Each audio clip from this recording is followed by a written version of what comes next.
Boy, what's wrong with you? 53 times, you ain't got it right yet. I heard a try again. But sometimes doing stuff repeatedly is just insanity, fool. Welcome. Bow. Dang, I can't talk today. What's up, everybody? Welcome back to my Twisted Life of Poetry. I am Poetry, and you are here for a Star Trek Discovery recap, review, Magic to Make the Sanest Man Go Mad. That's the title of this episode, Season 1, Episode 7. I think Star Trek is starting to get more acclaim. Star Trek Discovery is starting to get more acclaim out there in the YouTube viewer world. Then at the same time, from a lot of the reviewers that I'm seeing on YouTube, they just bitching about what they don't like about the show, but they watching it every week to bitch about the show. Like, the fuck? This show is good. This is a good doggone show. I'm just gonna tell you that right now. Now, this episode right here might have been a little bit off key for me, but yeah, it still was a good episode anyway.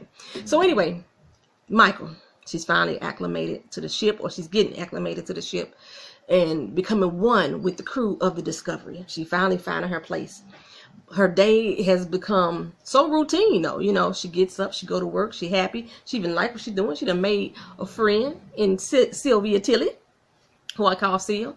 She done made a friend. So she's like, you know, I'm starting to find my place, get my foot in here. With the exception of today. There's some craziness about to go on today. It's a doggone party. My little socially challenged Vulcan raised Michael got to go to a party, and she don't know what to do with her doggone self.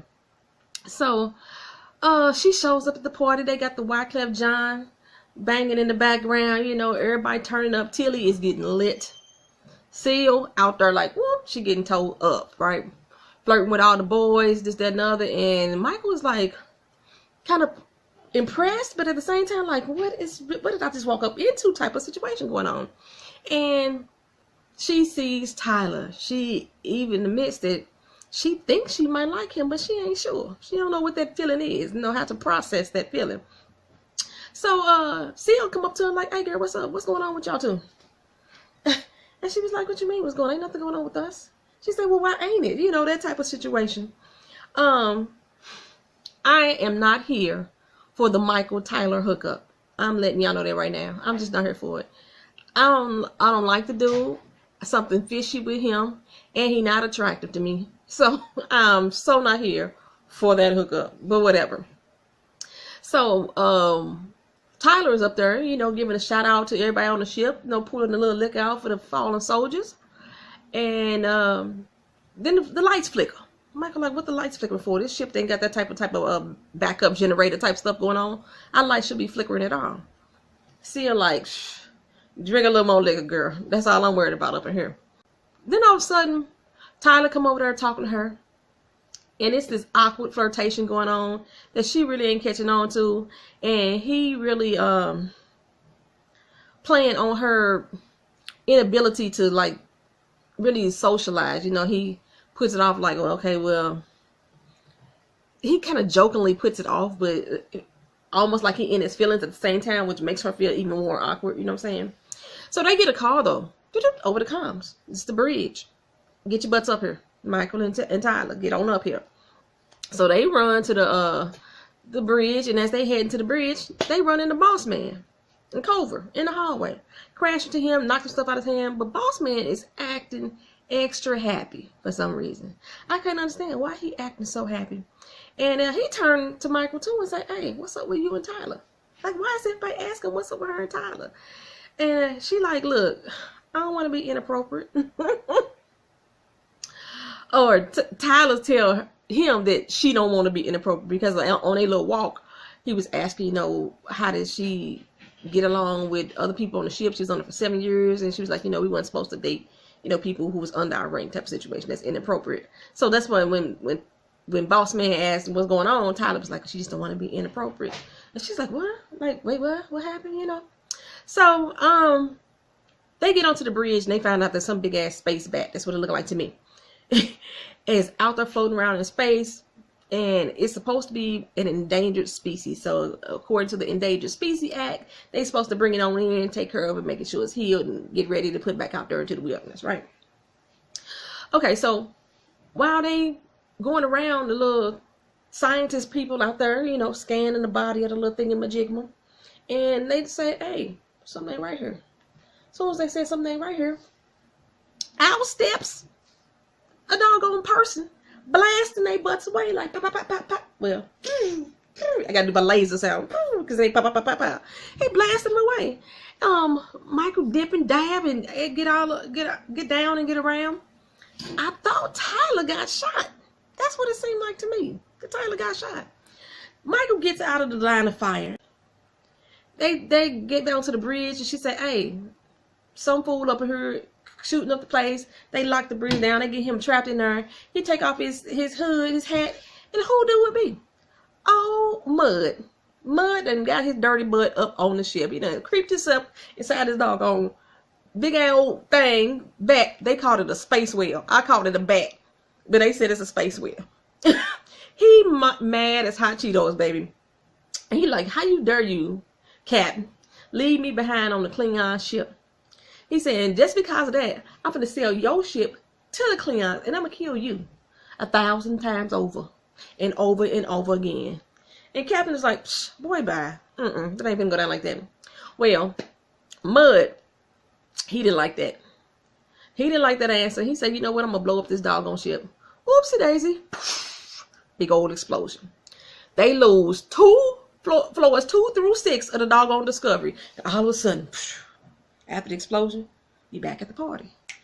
Party.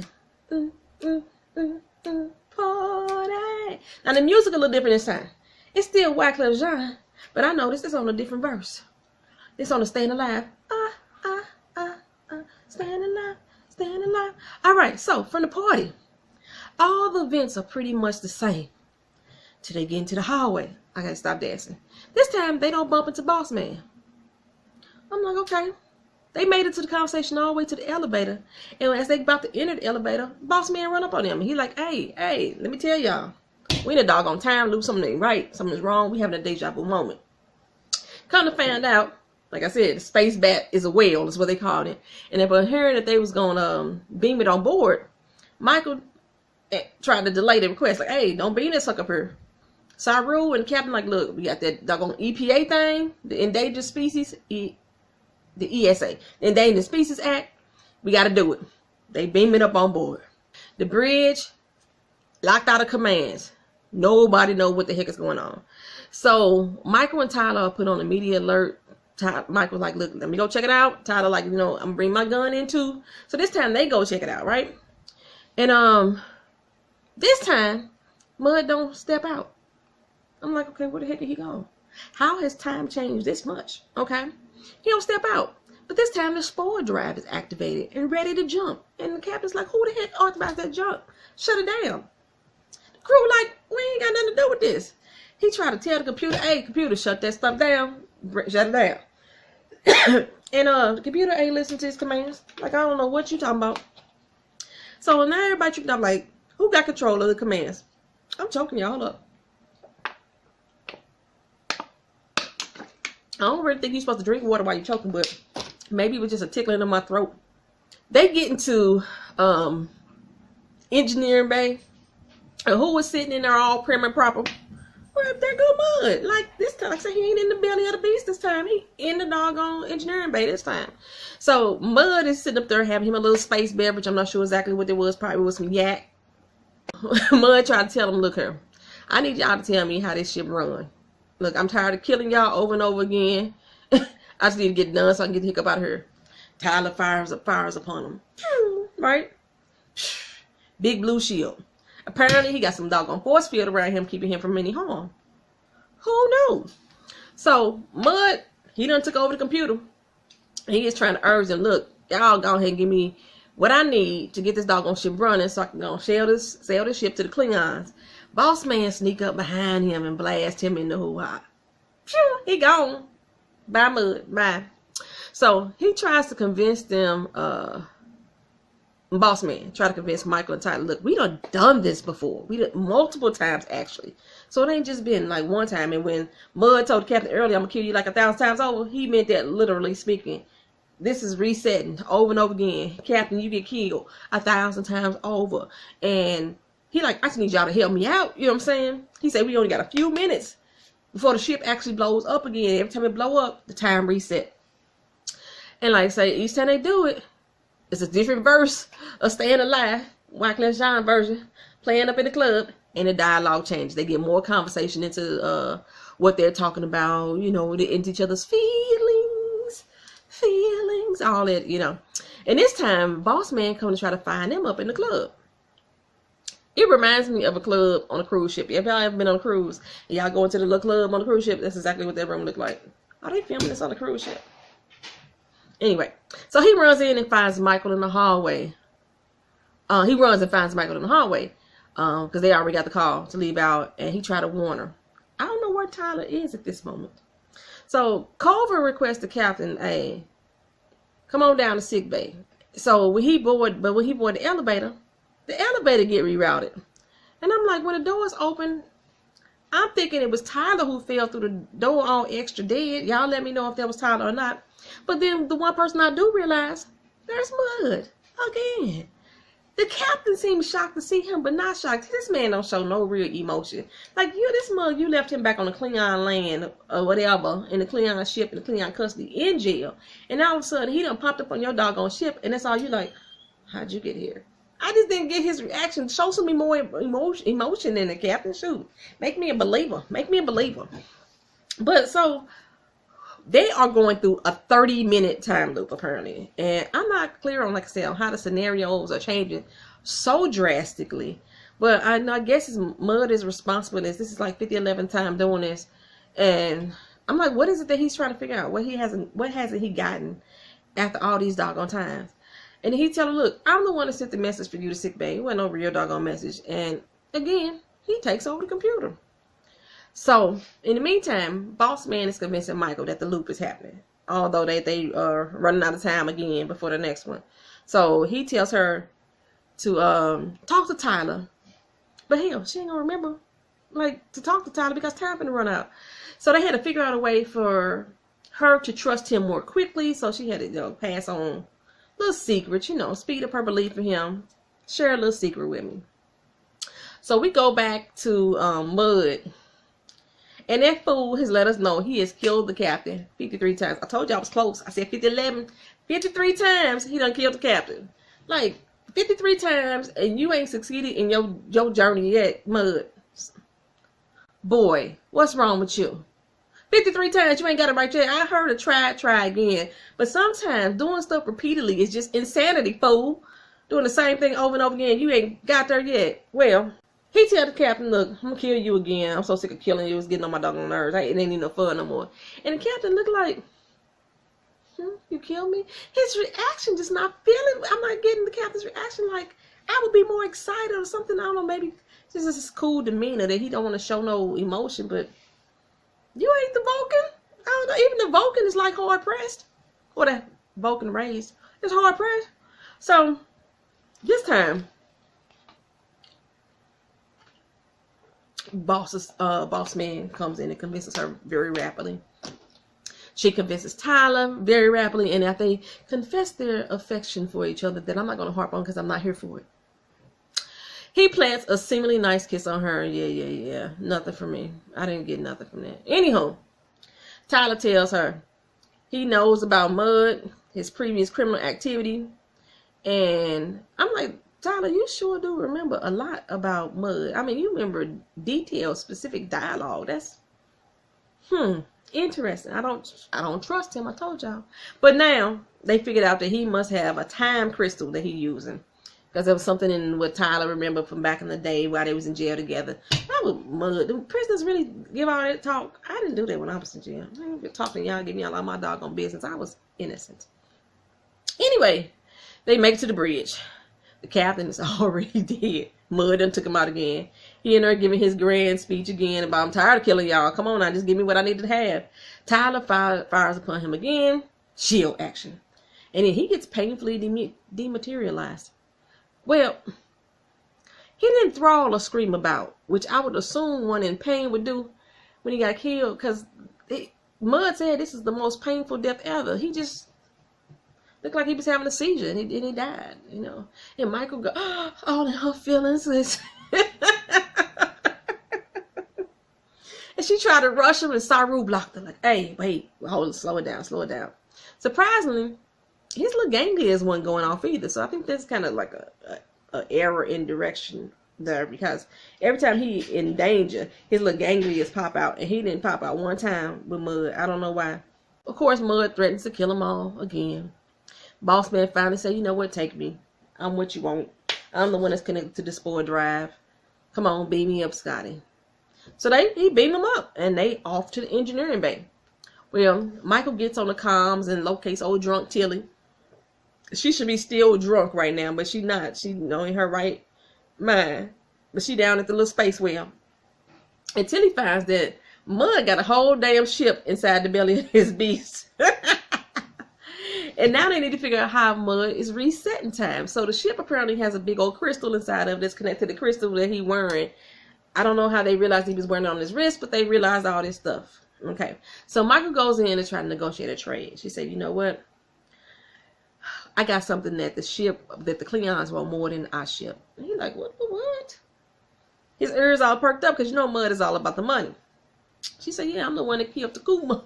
Spittle! I'm the one that killed him. And I'm quite sure they would want me more than they want anybody else. Which actually didn't happen. She didn't kill Takuma. He was fighting Georgiou, and they killed each other pretty much. He was wounded by Georgiou in their fight before he killed her. Because Michael was fighting Volk. Or Volk. That's who Michael was fighting. But, okay, we're going to go with that. She killed Takuma. She took out Spittle. And he's like, yeah, that's prized possession right there. That's some good stuff right there. We're going to go and take you. So she did this in order to get Mud to try to reset time. I wasn't sure where she was going with this. But she picked up one of them little crystal balls. He had a bunch of them apparently. And popped that baby in and killed her doggone self. Just dematerialized herself. She didn't die no painful death either. So I'm not sure if this was the most painful way to go, like Mud was saying. But anyway, she inhaled a little power ball, killed herself.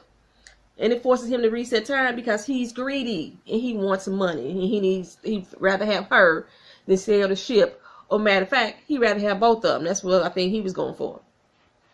So now that the time has been reset, this time they're able to get everybody informed, including the captain, stopping Mud from taking control of the computer. When he comes to the bridge this time, the gang's all there. Hey everybody, hey girl, hey, everybody there. And he like, okay, what's up with this for real, right? So it seems the captain is surrendering the ship. He was like, I ain't finna lose no more of my life. We're not gonna have any more what happened on Baron. And Michael and Boss Man, like, you know what? Gonna take them too. Save the lives of the people on my ship. That's what a captain's supposed to do. Now I know good and doggone well that's not what's happening. But okay. Captain outstretched his hand, shook. And I'm thinking, he been doing a death grip or something. No, that didn't happen. The Klingons get held on in anyway. Sets them back into regular time. Okay, so two Klingons being they back in the regular time now, so time just continuing forward. In case you didn't understand what that meant. So the two Klingons are supposed to be beaming aboard. While out in the hallway, Boss Man said, hey, what's up with Stella, the love of your life? And he's like, huh? What you asking about her for? And he's like, look, you've been trying to pretend to us like she the love of your life, and you've been out searching for her all this doggone time. But the truth is, you've been on the run from her and her daddy. You stole the doggone dowry and took off. And yeah, they've been looking for you. And he was like, what you worried about that for? We got the Klingons coming. They say ain't no Klingons coming. Stella and her daddy, that's who coming. See, we rewired the chair. So Tyler apparently had some type of time to go rewire the captain's chair. I don't know where he got them skills from. But Harry Mudd put out the call and said, yeah, this is hailing from Harry Mudd, that he was bringing in the ship. He basically told Stella, hey, your boo was her. Your boo was her. So his little lying butt, when Stella showed up, went through this whole thing, and like, I've been trying to become a better man for you, and all the wrong that I've done in my life, I couldn't be that man with you. I had to correct all my wrongs. And Stella like, I knew who you was, fool. I like that about you. That was like a weird ending for me. They just let him go with Stella and made the daddy promise that Mud never leave his daughter's side again, so he won't be any more trouble. Like, this man done killed y'all 50, 11 times. without question, without thought, just boom, kill you, boom, kill you, boom, kill you. And was having fun doing it. And y'all just let him walk away. I know this is for y'all to have, you know, mud appear again. But that was whack. The way that ended was whack as I don't know why.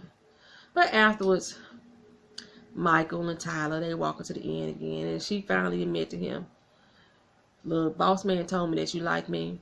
I like you.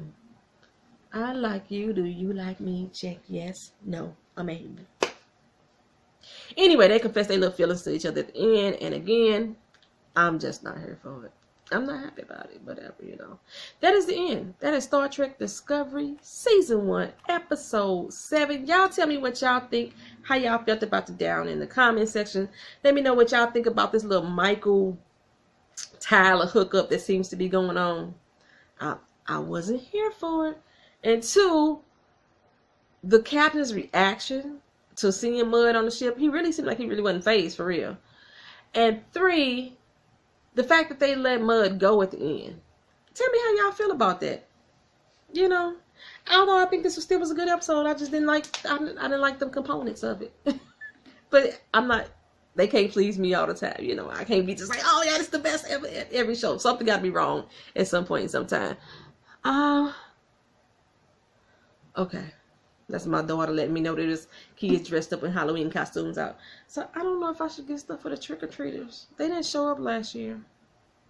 I'll be so disappointed if I don't get nothing for trick-or-treaters this year and then they come knocking on the door. I might have to go run to the store and buy some candy. Thank y'all for watching. Peace.